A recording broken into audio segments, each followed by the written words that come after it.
What's up, y'all? It's the Boosh Bag. Miss Boosh Bag. To you. Okay. It is the same night. My husband left, and I'm getting to make the video on the same day that I saw it. And it actually comes on early enough that hopefully I might be able to edit this and get this up, but I do still have to make a damn exercise video for my fitness challenge that I got going on. Let me tell you, the videos are a killer. I might just use one that I already did. But anyway, oh, if you want to know about my whole fitness challenge that's going on in my fitness group, 22,000, is it 22,000, 21,000? It's a whole bunch of girls up in my group, okay? I'll leave a link down below for you to just check that out. But anyway, yeah. So hopefully I get this up tonight, because I gotta go to work tomorrow, and I gotta go to the doctor, and I gotta meet my sorority sister, whatever. Okay, so it starts off with them headed to Detroit. It's Phaedra and Kenya doing like a super ultra fake ass Thelma and Louise scene and whatever the fuck. When they get there, first of all, they pull up, and Phaedra's like, you need to pull up the top, because they're driving in a convertible with, you know, fucking shit all tied around their neck and all that bullshit. And she's like, well, I'll let the valet get that. I'm just saying, on a convertible, ain't it just a button? Do you really need the valet? I hate a bitch that be acting like that. Like she too. So if you know that she already done pissed me off, you know that the next dumb shit that she fucking did and or said really took me over the motherfucking limit. So when they get in there, she was like, oh my god, is this like a room like in prison? No, bitch. Do you see a toilet in the middle of the motherfucking room? Are there other people in there? You think you get your own room to yourself in prison? The room was brightly lit. It was cute. The bed was small. What do you think was going to happen at a fucking camp? Really? Really? That ticked me off. So then she said, well, would you mind if I took my Cadillac and searched for a Hilton? First the shit with the motherfucking, the valet. Is there even a valet at camp? Anyway, and normal people just say, my car. Or you could just say, would you mind if I went to look for a hotel? You don't have to specify the brand of the car or the fucking hotel. Name dropping. Is she getting paid to just say the names of motherfucking companies? Because otherwise, then she's just a pretentious ass bitch, and it really is irking my fucking nerves. I was looking over some shit somewhere that was saying how much each of them on the show is worth, or how much they make, and she is amongst the lowest on the totem pole. She's up higher than Sheree, but Phaedra got more money than her, and Phaedra's okay with it, so I don't get it. I guess, you know, I was gonna say, when you grow up poor, then when you get a little bit of money and you get nigga rich, y'all know what I mean, okay? I don't want to say it for my white viewers. That's the thing. Don't you say it though. Yeah, you just want to be flossing all the motherfucking time and acting like you so super rich when you need to be, I don't know, somewhere motherfucking investing in some shit and increasing your wealth instead of wasting it on frivolous ass things like going to a hotel when you can stay in the damn room at the camp. I'm gonna leave this alone. Okay, so she's pretentious. Then when they get into the little Jeep thing, they about to go, these ladies like, we'll take you for a tour. She was like, oh my god, I'm gonna get so dirty. Who the fuck wears white to a camp? A kid's camp. Is that normal? And or logical in any way, shape, or form? Does she know where the fuck she at? Alright, Phaedra said that there are 150 kids that they pay for and help to get into the camp, so that's good. Kenya actually did get way less on my nerves when she met the little girls, when she went to their cabin, because you know they got the little bunk beds, and she was like, oh my god, this is so cute, this is so nice. So now it's nice, but minutes ago it was prison. So I guess, you know, it's alright for them. but not for her. But she was like, well, I grew up in Detroit, I was poor, so I never went to camp. So yeah, this is camp, and it's a really nice camp, so she's impressed and all that. I'm glad that she didn't come in acting all stank, not wanting the kids to touch her, or like, oh my god, you guys are sleeping here, because that's something that I would expect from a petty bitch like her. But I'm glad she didn't do it, like I said. Portia and Todd go out to a little lunch, her little boyfriend, because I was like, what is his name? Is his name Todd too? Okay. He goes on to say some more bullshit like his boss is conservative and probably voted for Trump and all of that shit, but he's having some concerns about their social media. And she's like, I don't follow. Neither did I. Apparently her being at the DNC and yeah, other democratic type situations that she had been in apparently bothered his boss. And from the way that he made it seem was that his boss gave him an ultimatum to either keep the job or break up with your girlfriend. Now I could have thought you could just block your boss from your social media, like, don't follow me, bitch. Really? But he thinks that his social media is undermining the integrity, I guess, of the company. I still don't understand that, or why your boss is following you. I would block a boss with the quickness, okay? Back up off me. You don't need to know me socially. You barely know me at work. I don't talk to bosses. They're like, hi, how you? Keep it moving. You will not be in my business and make me go the fuck up off on you one day and then try to bring it to the job. So no, that's not gonna work out. But anyway, I still don't even, it seems like the boss could have just told him that he don't like that, and maybe not to post any political things on his thing, which is kind of really overstepping your bounds as a motherfucking boss. But okay, I could even see that. But to tell a motherfucker you gotta break up with your girlfriend because she a Democrat, like, who the fuck? So he said that he chose her. She was not at all impressed with that. All right. First of all, I definitely get her. I don't know if I guess there was supposed to have been like some, oh my god, really, you did this for me, but fuck with broke motherfuckers. Like I'm not saying she's a gold digger, but no, she does not wish to fuck with no broke nigga, and I agree. I concur. I've been with too many broke ass motherfuckers where I was the one paying the damn bills, and this broke motherfucker talk all kind of shit and then want me, the woman, be like, you know what? I was looking at the paper and I saw that you could get another job right here. Really? I could get 2 jobs and you can play video games and drink all my soda? Fuck you. No, don't let it happen to you, Portia. Keep your soda for yourself, girl. Anyway, fuck all that. Yeah, so she's like, well, this is fucking irresponsible. And he's like playing along with it, but I'm telling you, that bitch put her foot down. Now, I'm way softer than that. I can't even just come off like harsh and whatever, because I always feel like it makes it seem like I think the person, I only think about people in monetary sort of ways, and I think that that would be hurtful if somebody said that to me. But as I've gotten older, I've really started to think about relationships, people, things monetarily. Like, how much is this gonna cost me to be in this relationship? Is that price too high? And you're gonna be paying for what now? Yeah, because I need to know up front what you're going to be paying for, because I need to know how hard my life is gonna fucking be in the future. Do I want my life to become harder, or should it be easier, or is it gonna stay the fucking same?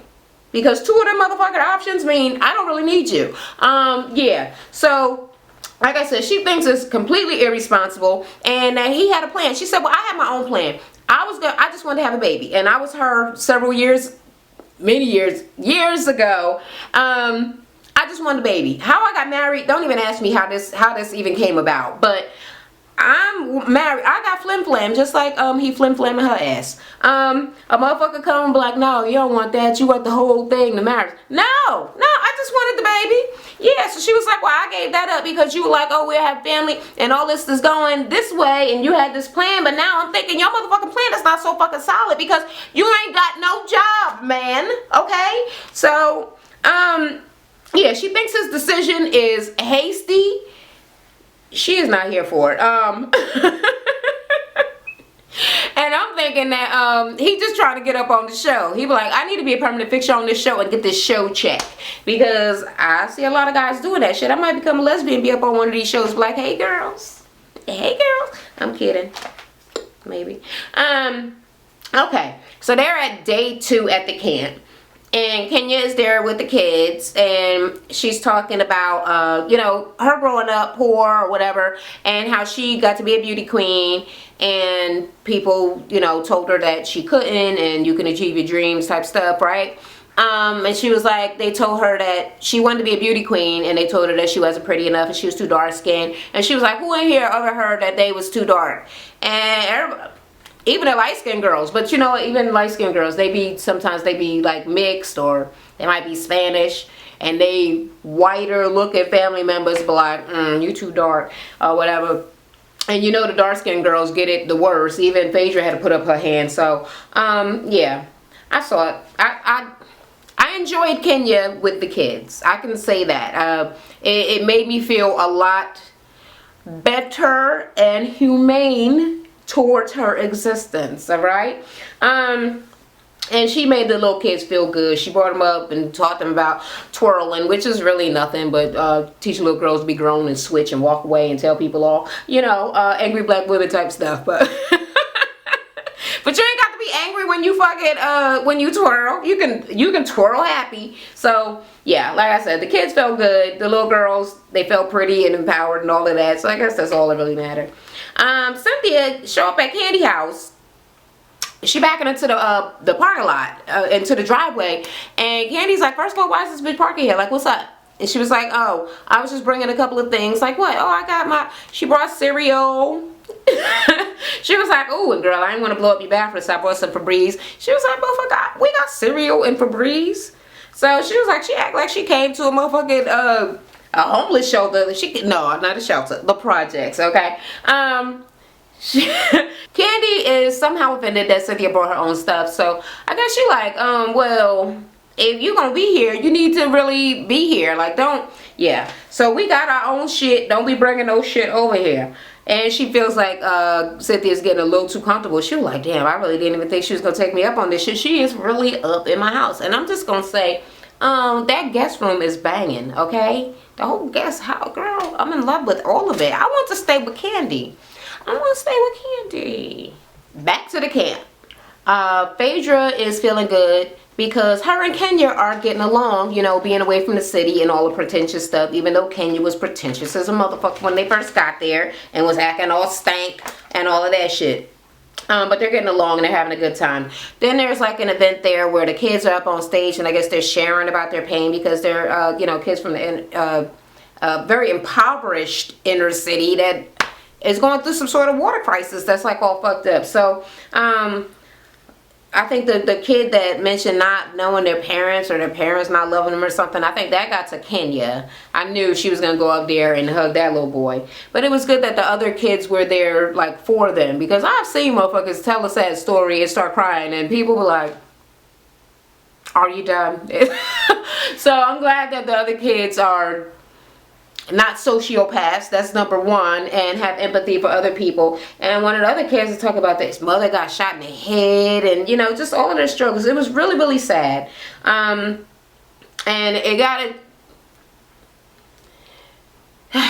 it was sad. Okay, yeah, it was just that. And they were up there and they were hugging the kids and trying to, you know, comfort them, you know, tell them empowering things, make them feel like everything is going to be okay, or that you can work hard and you can come out of, you know, the fucked up situation that you're in. These motherfuckers are so loud. Why is my apartment people so loud? You want me to go outside and go up on somebody's kids. See, I want to do it, but I'm not gonna, because that's petty, okay? I'm gonna let kids be kids, even though it's 10 o'clock at night and they should be in the motherfucking bed. They should be, okay? Sunday night. Anyway, Phaedra, get along, let me see, okay. Oh, then they were at like a little bonfire. That's like the last event at the camp thing. And Phaedra's like, you know what? I'm feeling good. We doing good so together. And Kenya's like, I'm happy that I got my friend back. So she says it to Phaedra. Phaedra's like, well, you know what? I think we should call a truce. And it still seemed a little bit shady. The exchange that they were having, like it wasn't all the way trucy, but I guess like because when you just so intrinsically shady that you can't just stop being shady, even to have a tender friendship moment or some motherfucking bullshit or whatever. But yeah, she's talking about her scepter and like, bitch, no motherfucking scepter, don't get thrown in the fire and whatever. So we're gonna see if that shit gonna work out, but I got the feeling that it's not. Cynthia eating her motherfucking Fruit Loops, and Candy just looking at her like, you know we got cereal, right? She was like, oh yeah, but I didn't know if you had Fruit Loops. And I'm like, you know what? She didn't know if you had Fruit Loops. And if she likes that particular kind of cereal, what was she gonna do? Come there, and if you didn't have it, request it? Candy, I'm gonna need you to go to the store and fetch me some Fruit Loops. No, so I can see why she brought her own. It's not like she brought steaks and all her own food or whatever. Just like a specific cereal that she likes to eat. I'm like, okay.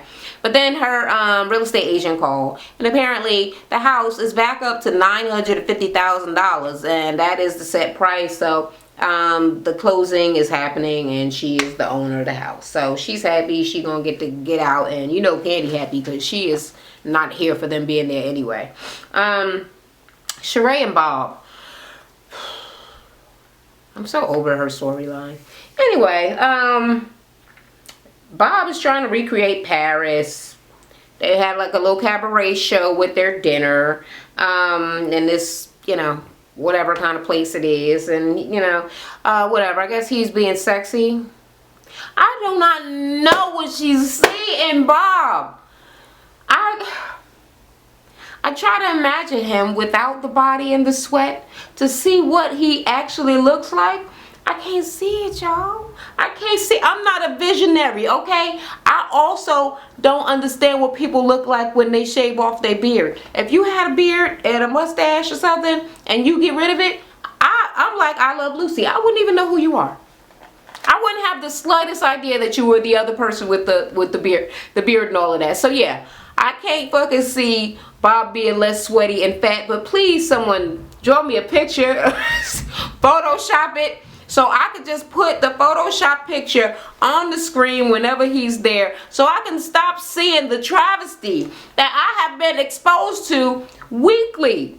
It is disgusting. And if with all of the working out and the excessive sweating that this motherfucker do, when is he gonna lose some weight? When are the titties gonna be gone? When are the titties gonna be gone? He need that surgery. What is it, man? Don't get me the line. I can't remember what it was. What the hell it's called? No, gynomastia. I do know, huh? Or just get a titty reduction or whatever the hell. My old roommate that was a transgender, she became a girl to a boy. Yeah, he just got like flat titties. So you could just get regular flat titties, okay? Because she was quite buxom. And then she was a man, and then she grew hair on her chest. It was so gross. But yeah, it could be done, and I need Bob to do it, okay? Because I can't see how Sheree could take any of this seriously at all, okay? And Bob really does seem like a nice, easygoing person, but the shit, apparently I missed the other episodes or the seasons when she was on here before, but apparently he was a motherfucker, okay? And I'm hoping he was skinny back then and less sweaty, because I couldn't see getting dogged out by no nasty looking motherfucker like that. Are you kidding me? Anyway, he gets up, he starts doing like a little dance or some shit, and he being all silly, and she was like, well, actually what had attracted me to him was his, and then she made like a pause, and please don't tell me that was a sexual pause, because I feel I gotta take off my clothes now. I'm disgusted, okay? Yeah. She said that he is charming. That's what attracted her to him. Yeah, all the sweat. I can't get past it. When he sat down, he was telling her that he appreciates her taking care of his kids, and she's such a great mom and such a wonderful woman. And she was like, wow, I never thought that I would hear you say them words to me, and I really do appreciate that. And she was like, see, this is like the old Bob, the one I fell in love with. Now if he is thinking about going in that direction and becoming that person again, then she could see them being back together. And I'm just like, he's got to do so much more for me to see being together with him. But then again, it's not about me, okay? That's her baby father. She like him. They got history. She probably doesn't even notice the boobs. She's probably so used to all the jiggle, the excessive amount of jiggle on his body, she doesn't even see man titty no more. Okay. All right. Phaedra calls Portia. Portia's in bed with her friend. I can't remember her name. Is her name Shamika? Whoever. And she's like, well, everybody been calling me and asking me what's up with Portia, because Portia passed out at the mall. She was like, no, I was at the nail shop. So apparently Portia's been passing out over the past few years about 5 times, and she don't know what the hell is going on with it, and it's pretty fucking scary. So the doctor told her that she need to be on some sort of bed rest. Then Todd comes over. Oh, no, let me say, she says she passed out. Yeah, she needs to be on bed rest, but her condition is caused by some sort of stress, and it has something to do with not getting enough air to her brain.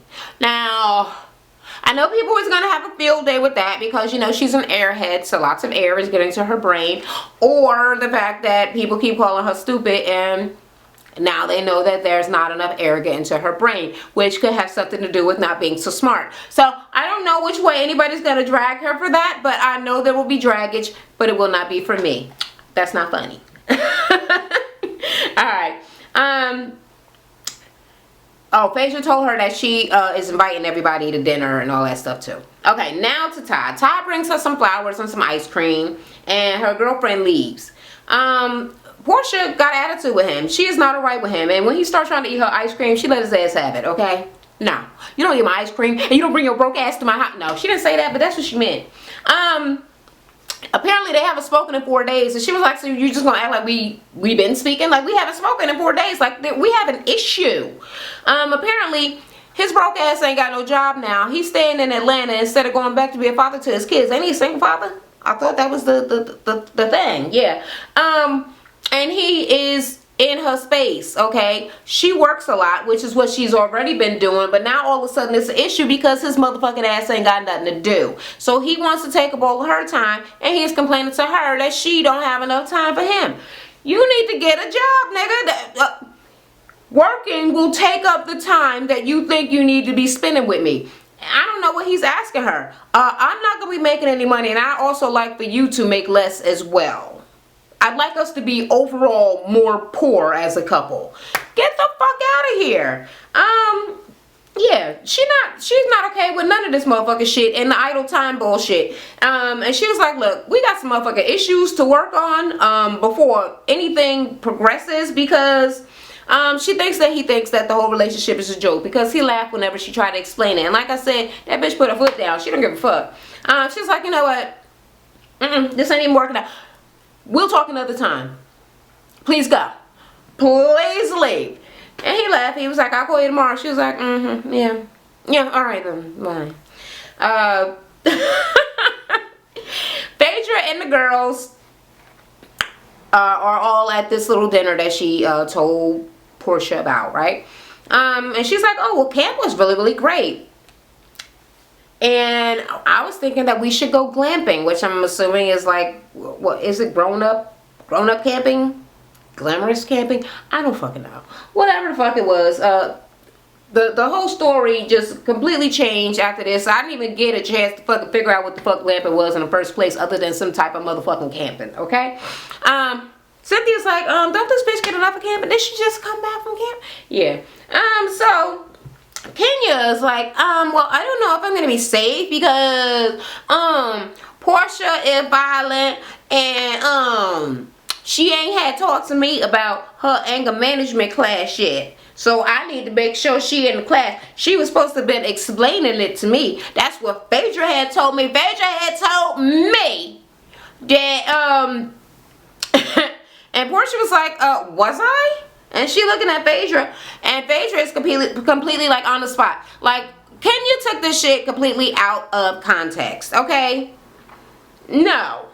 Phaedra tried to put Kenya's fears at ease, but she wasn't saying Portia is your little lapdog who gonna come and explain to you how she gonna be a better person while you sit around and still be the fucked up bitch that you are. Why is she so interested in everybody else's motherfucking anger management issues? Well, her motherfucking boyfriend needs to be in anger management. She need to worry about that. And whenever they talk about the shit, he's like, she's always manipulating me and she got a motherfucking mouth on her. Now, she knows that she has that mouth on her. She has motherfucking anger management motherfucking issues. But do you ever hear her talk about her going to get any counseling? The bitch is demented. Demented. She requires some fucking help to be able to deal with other human beings. You know, the race in which she actually belongs to and lives. The human fucking race. This bitch can't get along with nobody, but everybody else gotta go to anger management? And not you. You can just do all kind of shit, think hateful things, say all of the things that come into your mind, no matter how fucked up they are. All of it. Do all of that, but you're not angry. You're a completely happy and normal, adjusted person, right? Get the fuck out of here. So basically, Portia starts going off. She's mad as hell. Let me see what the fuck I was. She was like, you know what? Out of everybody asking me questions, she was like, you are negative and I don't fucking want to talk to you. So Candy's like, don't ask her no more questions. She was like, so how is anger management going? And it's just kind of going back and forth. She was like, no, but Phaedra did tell me this. I mean, what? Is this like information you didn't want anybody to know? And blah, blah, blah, blah. And she's like, well, look, I just feel like you were being negative and then everybody piggybacking you and you and you. And she was like, I'm not piggybacking. You were piggybacking. And she was like, bitch, you could piggyback your motherfucking ass up and just all of this. So it just started getting like, okay. Portia is offended beyond belief, and people are still like talking shit to her and acting like she owes everybody an explanation about her anger management issues. She's not doing nothing to y'all. And Kenya, I would say Kenya deserves many more ass kickings. Millions more. The Cynthia situation, I think it got out of hand. I don't know the other fight. But yeah, Portia will pop a motherfucker. That's for true, okay? But I don't see her as a psychotic ass sociopath who just be going around boxing motherfuckers for no fucking reason. People be doing shit to her, or she be taking shit the wrong way, the same way everybody else get, and everybody talk. Like I was telling my husband, everybody use fighting words in this motherfucking show. Everybody is saying shit for which they should be punched in the motherfucking mouth to never speak again. And it don't happen. So just because she the motherfucker who will pop you in your motherfucking mouth, that would say to me, not to fucking say shit to her that's gonna get her. Come on now. Everybody got a mother, right? Everybody knows certain shit to not say to their mother. Because she will punch you in your motherfucking face, alright? Everybody knows how to not offend other people. It is not that fucking hard. If you would like to be somebody's friend, be less offensive. Be kind. Attempt to get along with other human beings. It is not that fucking hard. But anyway, she gets mad as hell. So Portia's like, fuck this. And she leaves. And Phaedra goes after her. And then Kenya come after her. Why are you doing that? First of all, you're not her friend. And she's still talking shit. She's still making it about her. No, we should all follow her. Because Phaedra like, Kenya, I don't think you should come. No, we should all of us should. No. Leave her alone. That's one of the things that you learn in anger management. When a situation is too hard to fucking deal with, remove yourself from the situation. Who doesn't know that? Who doesn't know that in relationships, you know, the sexual kind with your mate or whoever the fuck, somebody gets too mad and the other person is like, one of the people was like, I'm gonna go for a walk to cool off, because that is what you fucking do. You do not sit and continuously argue with somebody who is bringing you to your boiling point. You need to talk when you're more rational after you fucking calm down. So following her, knowing that you are the fucking instigator, the motherfucker that got her that mad, you're just trying to escalate this situation and make it seem like something is wrong with her for not thinking it was cool for you to fucking bring that shit up. Like she was gonna beat you up on the motherfucking camping trip. Ain't nobody gonna beat you up. You stop running your motherfucking mouth, bitch. Anyway, so Kenya's still following, knowing she don't need to. And she's like, well, if the anger management is working, then it shouldn't be a problem. Really? That's how anger management works? That's not how it fucking works. You don't get to hurt people, talk shit to them, demean them, degrade them, and belittle them, and think that nobody ain't gonna run in your motherfucking mouth. Anger management does not teach you to not become angry.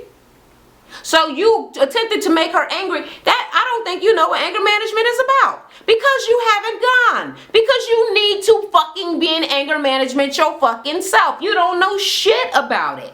So you are provoking this person who's been in anger management, and don't act like you don't know her trigger. You know the trigger. The trigger is you fucking following her right now. Talking to her. She don't like you. She don't want to talk to you. So, and you think it ain't gonna be no consequences. And I thought about Matt too, okay? Matt, did she chase after Matt when she ain't never there when he kick out the windows and break out the glass, supposedly. But I bet you when he slapped her motherfucking driver, she ain't go running after his ass. But you're expecting for her, someone who's not fucking you, okay? And don't have no sort of allegiance to you whatsoever. She's supposed to calm down and let you keep talking shit to her. But the motherfucker you fucking, no, you gonna let that go. That don't make no sense. You should be quite motherfucking afraid of her if you acting like you're so fucking scared. Yeah. But she's saying she ain't scared because that's what Portia was saying at the table. She was like, okay, well wait. So why'd you ask me about this anyway? Y'all trying to say that y'all scared of me? And she's like, no, we're not afraid of you. We're all sitting down. What? First of all, bitch, you just said you was afraid of her. Now either you're scared or you're not. Don't try to act tough because you know you can't fight. Because if you could fight, it wouldn't be all this issue with, you being so afraid of motherfuckers hitting you. Okay? You talk like you can fight.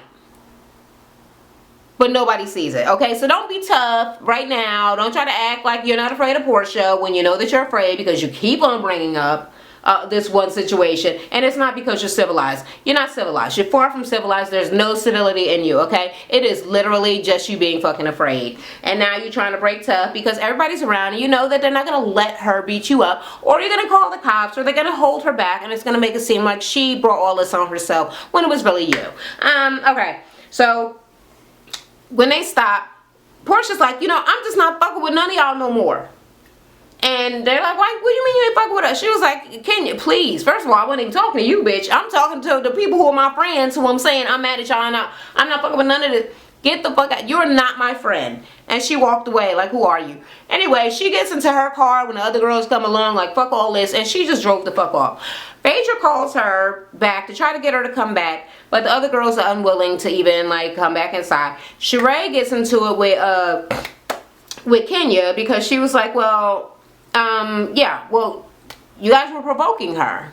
And Kenya, you provoke people. You provoke a lot of fucking people. Everybody already knows that. So I know the silence was everyone in silent agreement that, yeah, bitch, you be doing too much. But anybody say nothing, they just let Sheree take the brunt. And she was like, so do you. She was like, okay, yeah, we all say some fucked up. We all can be provoking. She was like, but I mean, look, even at Matt, he's breaking out your windows. I mean, it's obvious you provoke a lot of people. And she's like, oh my God, I can't believe that someone who was in a domestic violence relationship would blame violence against the woman on the woman. First of all, bitch, he ain't do nothing to you. He did something to your property.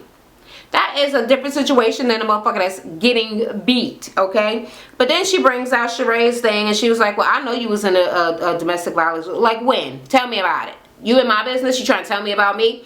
I know. That's like, whatever. She was like, you know what, bitch, whatever. You're not on my level. So then Kenya get her bitch ass on the ground squatting like, okay, now I'm on your level. And then she started duck walking in the heels. She's so petty. Now, you don't think that that was provoking? Now, what if Sheree would have just kicked her in the face while she was on the ground? Would she have deserved that? Would she have provoked yet another person to fuck her up? Yeah. I was thinking the same motherfucking thing. Now, Matt, I don't know if he crazy to or whack job to every motherfucking body, but I'm gonna tell you, that bitch in her motherfucking mouth will make you want to fuck somebody up. And she is damn lucky that he's not whooping that ass. So yeah, she needs to get out of that relationship. She needs to stay out of relationships, both friendship and sexual. You ain't getting married. Don't, girl. She just stressed me out just watching her on TV. I can't even imagine having to be around her for any amount of time. Anyway, she comes back, okay, and everybody's leaving, and it just is Sheree and Phaedra, and they go back upstairs. And Sheree is mad because Sheree feels like Kenya made fun of domestic violence. So they both think that the other one made fun of the other person, or you know, belittled what it is that they're talking about, or made a mockery of it in some sort of way. So Kenya thinks Sheree is saying that it's the woman's fault, and Sheree is mad about Kenya calling out her situation and mocking the violence. And like I already said, what the difference was is that Kenya provokes everyone around her, and she's not in a domestic violence situation. I mean, it is violent towards her belongings, but not actually to her, which is different than actually getting that ass kicked. I have been in that situation, and yeah, I'd rather my shit get broke than I get broke, for real. But Matt might start fucking her up, which is why she need to leave that nigga alone. And I don't even like her. And I really do wish something bad would happen to her, but not that.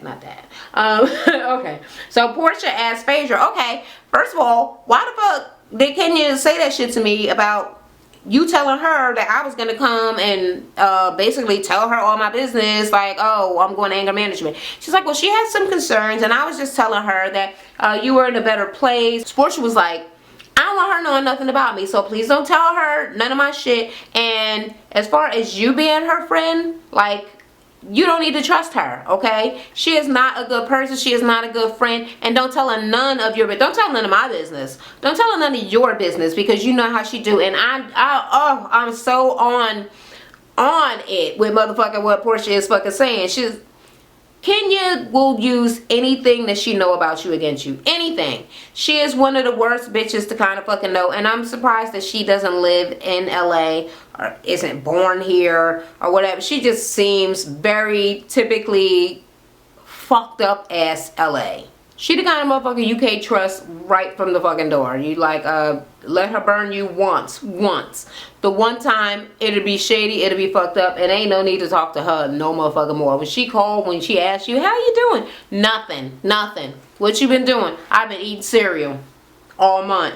That's all I do. I ain't in a relationship. I'm not telling you shit.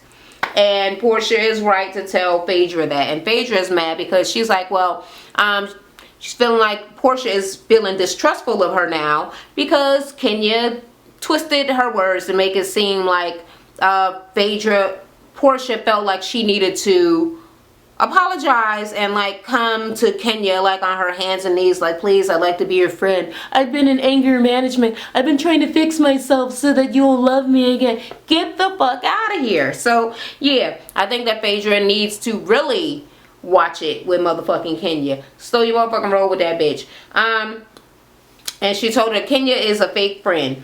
And something about, she just went off on a tangent of motherfucking Portia. All I really caught was, I didn't even know what was going to go on, but I came in this bitch dressed in my head and dressed all in black because I knew I was going to have to dead these bitches. So, I don't know what that these bitches means, but I love it. I'm totally gonna start saying that like all the time. And I'm probably gonna go look at the Urban Dictionary online and find out what it means, so that then I can use it correctly, even though it's just colloquialism.